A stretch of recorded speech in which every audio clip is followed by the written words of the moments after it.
Step into the rugged battlefields of World War II, where the M8 light armored car, affectionately known as the Greyhound in British service, played a pivotal role as a swift and agile reconnaissance vehicle. Produced by the Ford Motor Company, this 6x6 powerhouse, armed with a 37mm gun, navigated the challenges of both European and Pacific theaters, leaving an indelible mark on military history. Join us on a journey through the development, production, and battlefield exploits of the M8 Greyhound, a war machine that stood the test of time and continued to serve nations well beyond the echoes of World War II. The M8's development began in July 1941, aiming to replace the M6 37mm gun motor carriage.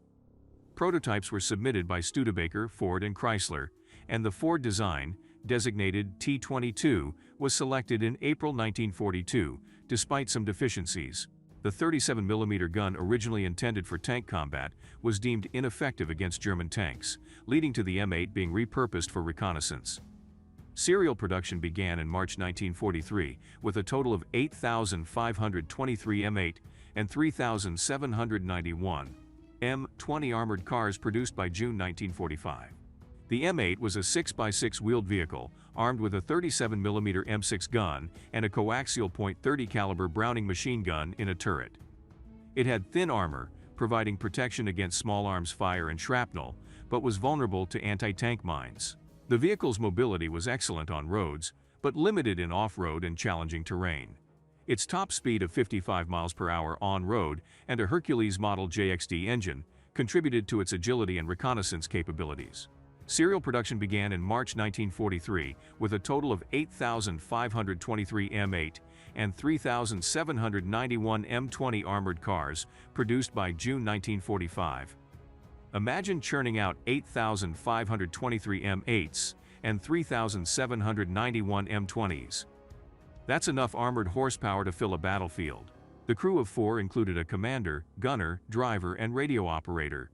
The M8 carried 80 rounds for the main gun, along with other equipment, including machine gun ammunition, grenades, and anti-tank mines.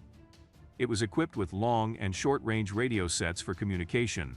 During World War II, the M8 participated in the invasion of Sicily in 1943 and saw action in Italy, Northwest Europe, and the Pacific, particularly on Okinawa and the Philippines. The M8 was used in its original tank destroyer role against Japanese tanks. Over 1,000 units were supplied to U.S. allies via Lend-Lease. In the European theater, the M8 faced challenges with on-road performance, turning radius, and vulnerability to landmines.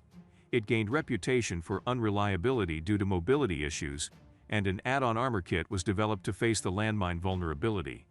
Despite these drawbacks, the M8 served in various roles and remained in service post-war. What happened to the M8 after World War II? Spoiler alert, it didn't retire to a garage. After World War II, surplus M8s were donated or sold to various countries, especially under the Foreign Military Assistance Program. The United States Constabulary used them in Western European nations, and M8s were also deployed in Korea. By the early 1950s, most M8s were allocated to reorganized armored cavalry regiments or used by the military police corps. Some were modified for riot control. France became the largest post-war operator of the M8, receiving hundreds between 1945 and 1954. They saw service in the First Indochina War and were later donated to the Army of the Republic of Vietnam. The M8 faced attrition in Vietnam, leading to the development of a new armored car, the Cadillac Gauge Commando, which replaced the M8 in RVN service. During the late 1960s and 1970s, several countries upgraded their M8 M20 fleets with commercial upgrade kits, extending their service life. Upgrades included diesel engines and new transmissions. Some countries, such as Brazil, developed indigenous prototypes based on the M8 chassis.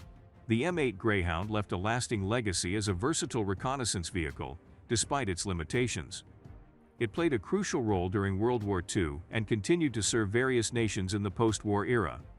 The vehicle's design influenced subsequent developments in armored car technology, and its contributions to reconnaissance and armored operations are acknowledged in military history.